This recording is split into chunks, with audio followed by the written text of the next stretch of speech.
This is the Fix Your Sciatica podcast.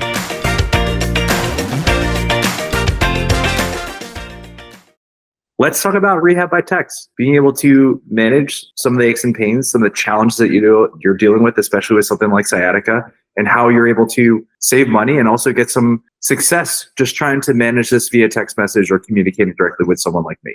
And so today we have a very special guest. We have Dr. Danielle Avila, who has been a client in the past and was really kind enough to share her time with the Patient Advocate Program and working with us and shared her success. So Danielle, it's so great to see you. Thank you so much for being on today's episode. Hi, Ashley. Thank you so much. I'm so grateful for your care and super happy to talk about this with you today. I'm so excited because of the fact that, people who are listening to these episodes have been dealing with pain and are just trying to get over either that hump or just try to solve that problem of going through sciatica pain relief. And so I'm excited to share your story because I find it to be, one, it's a success story, but it's also a great opportunity for us to talk about some of the things that we actually went into from a strategy standpoint and how we were able to overcome those humps and plateaus. But before we get into it, tell us a little bit more about yourself and your sciatic pain journey. Sure. So, I guess to introduce myself, I just turned 40 years old like 2 weeks ago. So that's been an adjustment. But I have a long history of being super active. I actually put myself through undergrad as a Division I athlete in track and cross country at Colorado State. So that was a long time ago, but I've continued to be super active since then. I ended up going to medical school, and I'm now an infectious disease physician, and I work in Arizona. And then I am also a mother and wife. I have a 4-year-old son and a wonderful husband as well. So my journey with sciatica pain began, I had an injury that happened November of 2023. I remember it pretty well because my son had a lot of colds at daycare, and he was really sick for a long period of time. And all of us had this horrible bronchitis. And I think what happened is I may have coughed and actually slipped one of my lumbar discs out of position and just ended up with this horrible pain that was really debilitating. I remember it coming on pretty strongly, and just over the next 48 hours just got worse and worse. And to the point where I was really pretty almost immobilized. Almost the only thing I could do, the only position I could be in was standing straight up or laying on my stomach. And I got lots of bad advice on the internet when I first kind of started looking at this. And unfortunately, even from well-meaning family members, they told me that I should try various positions that were super unhelpful. And so I knew really quickly, because I'm so active and because I have so many responsibilities, my work, my child, my family, that I really quickly needed to get some help. And so luckily, I'm a huge podcast fan and just kind of stumbled upon Ashley's program online, kind of searching for ways to help sciatic nerve pain. And I guess being in my position with some medical training and having taken care of people with sciatic pain over the years, I did an internal medicine residency, and so I've certainly taken care of this. I kind of knew that I didn't have any red flag signs. I knew I was just in a ton of pain. I knew that an emergency room probably couldn't do a whole lot for me, unfortunately. And I knew what I really needed was physical therapy. But accessing physical therapy for me was a huge barrier just because of my really busy schedule. I knew there was almost no way that I would be able to quickly get into someone, especially because I was traveling over the holidays. And I knew that there was going to be a huge wait to get in to actually see somebody for an in-person physical therapy visit. So I was incredibly grateful to stumble upon this program and get almost immediate, just within the next 48 hours after I reached out to Ashley, I had an appointment, a consultation scheduled, and it was just really, really quick.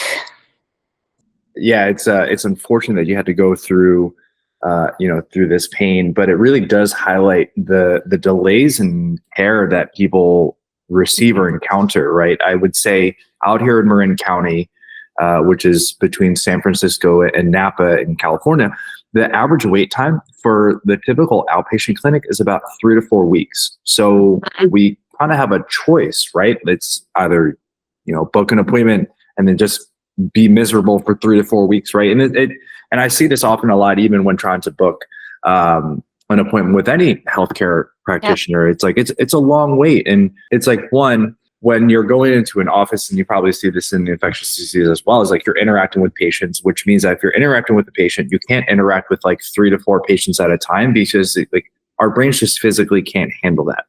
And so one of the reasons why I created this program and this podcast was to be able to, one, help funnel in a lot of that useful information, but also, number two, when you're in pain and you want to take action, you don't have to wait 3 to 4 weeks to be seen by someone. So exactly. I was able to get rolling with you. And I remember when we first met, and knowing that you're a physician and knowing that you didn't have any red flags, I says, okay, great. We have an opportunity to proceed forward. And during this journey, I was thinking, what types of breadcrumbs is Danielle leaving for me to help me understand what are the most beneficial positions for her? Which, as you said, it was better standing up or laying on your stomach. And I'm thinking, okay, that could be actually possibly extension, more of that back bend. You'll probably see it, listeners, in like the McKenzie press ups. And it's like, this is where a scenario where it's like, if you feel better standing up or laying on your stomach or not rounding forward, then doing the exact opposite motion extension could be helpful. So that was one of the really cool things that we were able to integrate pretty quickly into the program, which was awesome. And I know that you were very like you're an active person, and also, correct me if I'm wrong, Danielle, but being an infectious disease physician, you're at clinic, you're at the hospital, like you have to be up on your feet, and you have to do, and also obviously, like you're a mother, you're a wife, so you have so many responsibilities that you had to take care of, and this pain just was a huge impediment to Totally. Yes, absolutely. Yeah. I knew I needed something really, really quickly. Otherwise, I was just not going to be able to function. And I knew I needed physical therapy. Like that was definitely exactly what I needed. And I guess I'm lucky to be in that position where I knew what was needed. But you really just figure things out really quickly as well.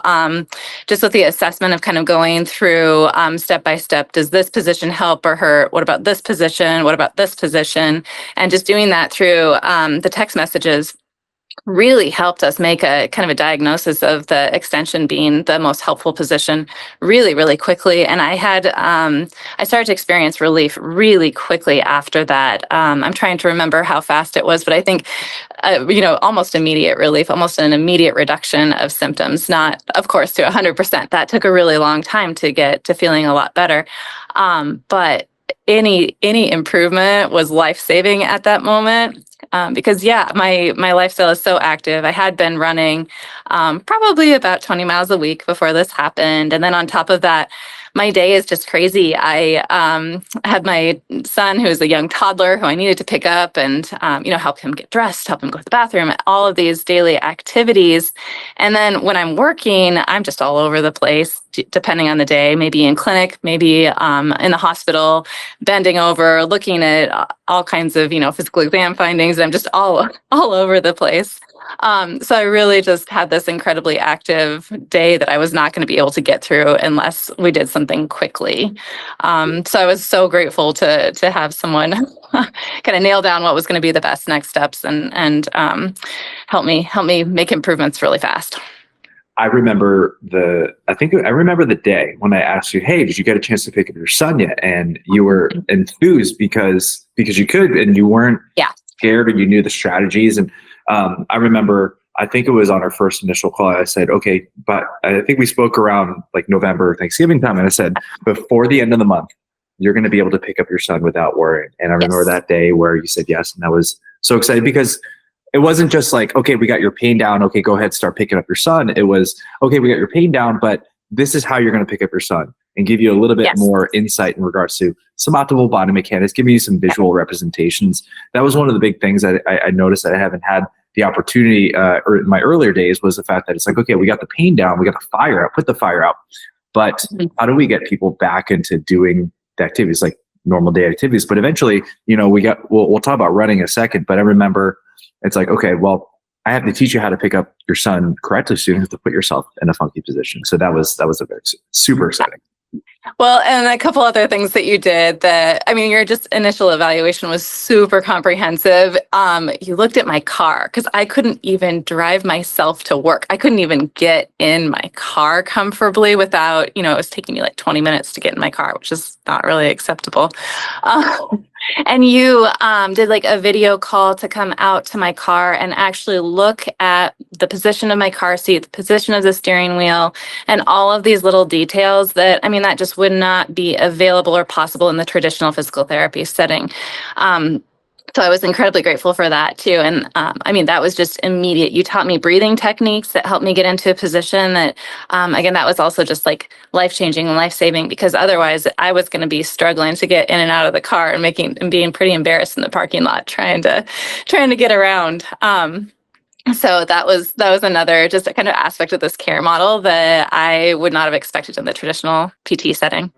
This episode is brought to you by the Patient Advocate Program. Are you tired of not having support between your rehab sessions? Introducing the Patient Advocate Program, and we're focused on your recovery, and we're offering you 24/7 access to a doctorate of physical therapy. Stop waiting in line to be seen and stop spending hours doing long exercise programs. Imagine being able to get all of your care delivered straight to your phone. Best of all, it's affordable. We believe everyone deserves top-notch relief without breaking the bank. So why wait? Take control of your health today and visit ptpatientadvocate.com and book your free call with our experts.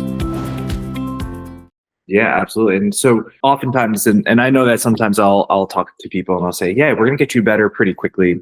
Our journey was a little bit on the longer side. We'll say closer to about the 6-month period. We initially got you out of that in fire phase, that initial pain phase, but then you wanted to get back into running. And then once we started to get back into running, we started to have, I wouldn't say another issue. It was really more like, oh, here's another clue that popped up that we should be addressing, as compared to me just say letting you go and then you having another problem in the future, right? And so tell us a little bit more about like what your experience was or how you felt when it was like, okay, cool, I get to go back into running, and then walk us through that.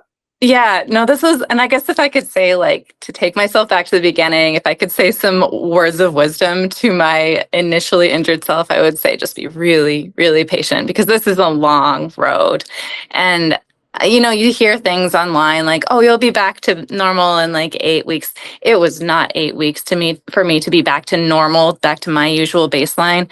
If I remember correctly, kind of what happened was we did initially put that fire out, and I was able to get back to kind of my daily activities of daily living and kind of back to some sort of functional baseline. But then I got really excited about getting back to running. And this was probably right around Christmas and New Year's. I was feeling great. We'd had a series of days where I think for like almost a week, I was like experiencing minimal pain. And so you basically gave me the green light to start thinking about running, and I got overexcited.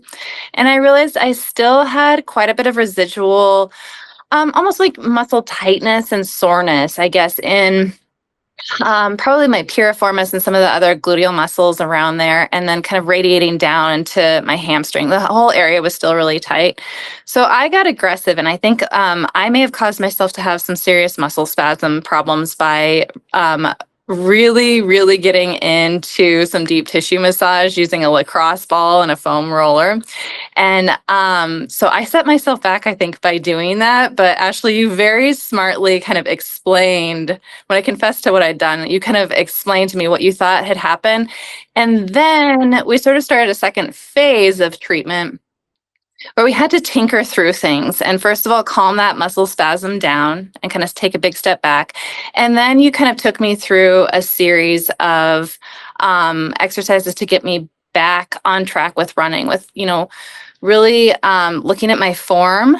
And I sent several videos of myself running on the treadmill, and you were able to analyze those and kind of break down some kind of form mechanic things that I was doing that were probably a little bit compensatory, and not necessarily even my baseline normal, but you were able to sort of correct those and give me a bunch of cues that helped get back to a more normal running form. And then I was able to kind of keep building upon that until my muscles started to be able to take that kind of endurance component and really get back into my normal running form and my normal duration.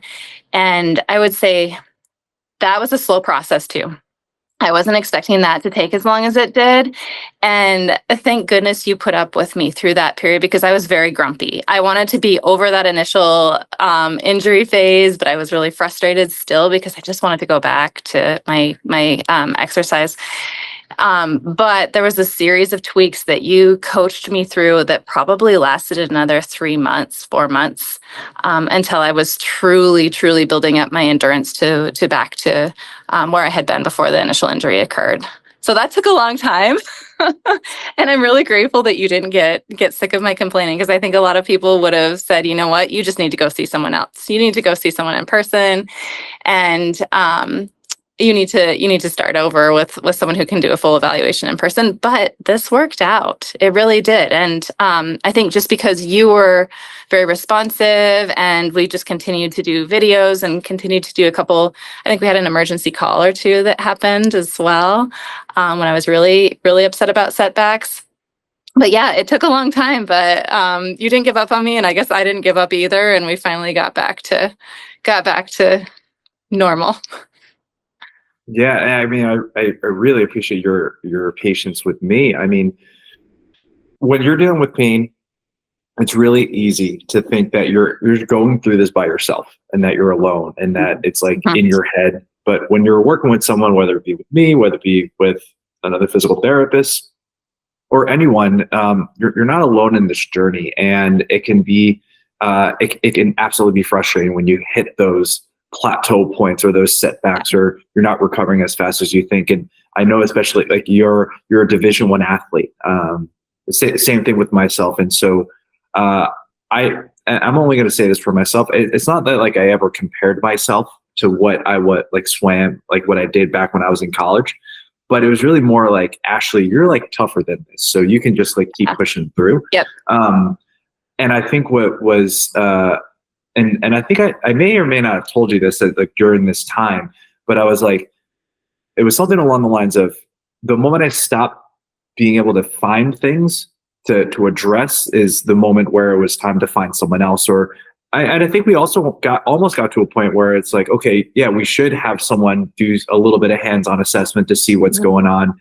And I mean, this whole time, like as slow as it was, we were still trying to like find those tweaks and everything. It was pretty much kind of like, and you probably see this in your clinic, you know, when we approach medicine, we approach pain management, it's a scientific method. So we're having these educated guesses, and in order for us to actually make sure that we're heading in the right direction, we got to try one factor at a time. And it's probably much different in infectious disease. You probably have standards of care. Unfortunately, with sciatica pain, back pain, there really isn't a standard of care. I mean, I think the best research out there right now talks about how general exercise is better than no exercise. Like that's the best that they have. And even the general exercise is not particularly great. And, you know, one of the things we discovered during this journey was the fact that we went from, okay, it's like, okay, you most likely had an irritated disc, maybe a bulging or herniated disc. Okay, we addressed that. So that is actually doing pretty well. But there was something happening along the lines of the glute and the butt and the hamstring area.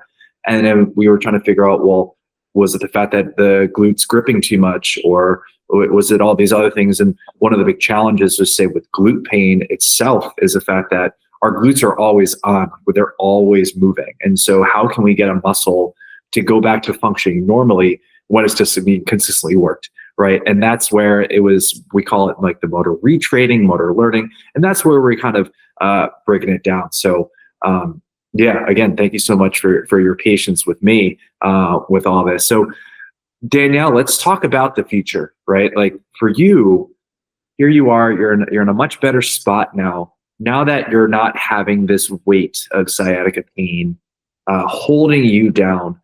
Let's talk about the future for you. What are you looking forward to now that now that you've been able to step out of that? Yeah. Yeah. Well, I guess just to go back for a second, I totally agree. Like when you're going through the worst of the pain, you really do feel pretty alone. And I kind of started to think like, is something wrong with me? Like, am I really unfixable? Um, and it just is really reassuring to be able to message quickly and say, Ashley, I feel like we're stuck. I'm not getting anywhere. Is this normal? And you were really reassuring to say that that was normal and that this does happen. And people do have multiple setbacks along the way. And there are multiple reasons that some of these motor retraining systems need to get reprogrammed, and we have to do this. So you're not totally broken. You're not totally abnormal. So I just wanted to mention that it was extremely reassuring to have you backing me up along the way and kind of coaching me through all these little setbacks. But yeah, I have been back to running now and lifting and really just going about my day-to-day life without thinking about this very much for probably a good 8 weeks now, which is just wonderful. So I'm back to running probably 20, 25 miles per week again. I'm doing some speed training again. I'm getting some interval work in. It's extremely hot in Arizona, so I'm limited to my treadmill with an air conditioner blowing on me and like 3 fans blowing in different directions. But that is so much better than nothing. And I'm just super, super happy to be doing that. I'm lifting weights like 3 times a week. And I mean, if I get really ambitious, I might sign up for a road race in the fall or winter, but I don't know if I'm ready for that. I just, it's hard when you're a former serious athlete. It's hard to like go back and compare to the old times, but I don't know. I've aged up into a new age group. And so it might be kind of fun to see what I can do, but I'm just really glad to be back at my normal activity level, feeling like I'm able to get the things done that I need to in a day, take care of my son. I am still pretty cognizant of how I am lifting things, and I do definitely pay a lot more attention to my biomechanics and think about things a lot more than I used to. I do still use the breathing technique every once in a while just to test it out and make sure that I'm kind of engaging my abs. And I am really cognizant of being careful and using a foam roller on my glutes and my hamstring just to kind of keep up with maintenance. But that's really where I am now, is sort of in a maintenance phase and really just kind of looking forward to kind of being my normal self again, I guess. I love that. Also, the treadmill that you're running on isn't just any normal treadmill. I think it's an air runner, right? Yes, I love that thing. Highly recommend. It's more similar to running on a normal ground than like a traditional treadmill, and it's fun too. I mean, you have to be a little bit smart and careful so you don't shoot yourself off the back end or trip. But it's really fun. It really imitates normal running a lot better. Yeah. It's such a cool tool. I applaud you for doing that. I know that I've spent maybe a total of 15 minutes on Air Runner collectively, so not 15 minutes in a row. And I just have to say that takes a whole new level of concentration. It does, yeah. And also bravery as well. I'm like terrified going on that. So I just, that's amazing. And talking about aging up into a new age group. So my main method of exercise right now is jujitsu, and in the jujitsu world, you have like the open divisions, which is like 18 to 35. But once you hit 35, they have what is called the executive division. Ooh. So in that way, like if I'm competing, I don't have to go against like 18-year-olds who like want to rip my head off, which is, it's a much nicer bracket, in there. Yeah. Well, Danielle, this is awesome. I'm so excited for what the future holds. I'm so glad that you're feeling the way that you are. And I really appreciate you just taking a chance on, someone that you just met via a podcast, talked for a little bit and was like, hey, let's do that. And the journey was about 6 months. And prior to this call, I was thinking about, in some cases, people do have to have help for more than the typical 3-week mark. And it's often like if you're doing private insurance, like usually at about the 12-week mark, if you're not showing any improvements, you end up like your insurance company stops treating you. But then also if you're paying on the cash side and you're working with someone for 6 months, it can get really expensive. And so I created this patient advocate program, which is a program that Danielle was on. It's like, how could we create a service or a program that allowed people to overcome some of these challenges that may take a long time without having to really just drain people's resources. No one ever wants to be in pain. And so why have to, put yourself in a funky position just trying to manage that pain in the first place? And so, so that was something that I found to be, really interesting. And for the listeners out there, Danielle, for those who are thinking or on the fence about this program, do you have any advice for them? Any words of wisdom? I think don't be afraid to give it a try. This does feel a little bit non-traditional. I felt a little bit as though I was working outside of my normal healthcare system and, not using my insurance and not going through the normal protocols that I, typically would recommend as a physician, but recognizing that Ashley has the appropriate training and credentials to do this and is very much a legitimate provider, I would say be willing to take a risk and experiment with this. You've got multiple options out there. And I think this is absolutely the accessibility, the price is very fair, I think, for the amount of support that is provided. And I think just be willing to try something like this rather than using the normal system. I think that's my first piece of advice. And then my second piece is just don't give up. This can be a really long process, which I was not expecting this to go on as long as it did. But it is something that there is light at the other end of the tunnel, and there are people out there that are willing to help you. And it kind of just takes some serious perseverance and holding with something. But these are fixable problems, and there's lots of good people out there who will help you.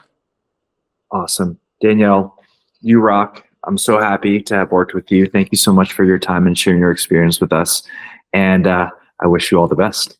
Thank you so much, Ashley. I'm incredibly grateful for the care that I received from you, and will continue to recommend you to people. Thank you so much for tuning in. We hope you got some help from today's podcast. And for more info, check us out at ifixyoursciatica.com. Have a fantastic and pain-free day. No patient-therapist relationship is formed by listening to this podcast.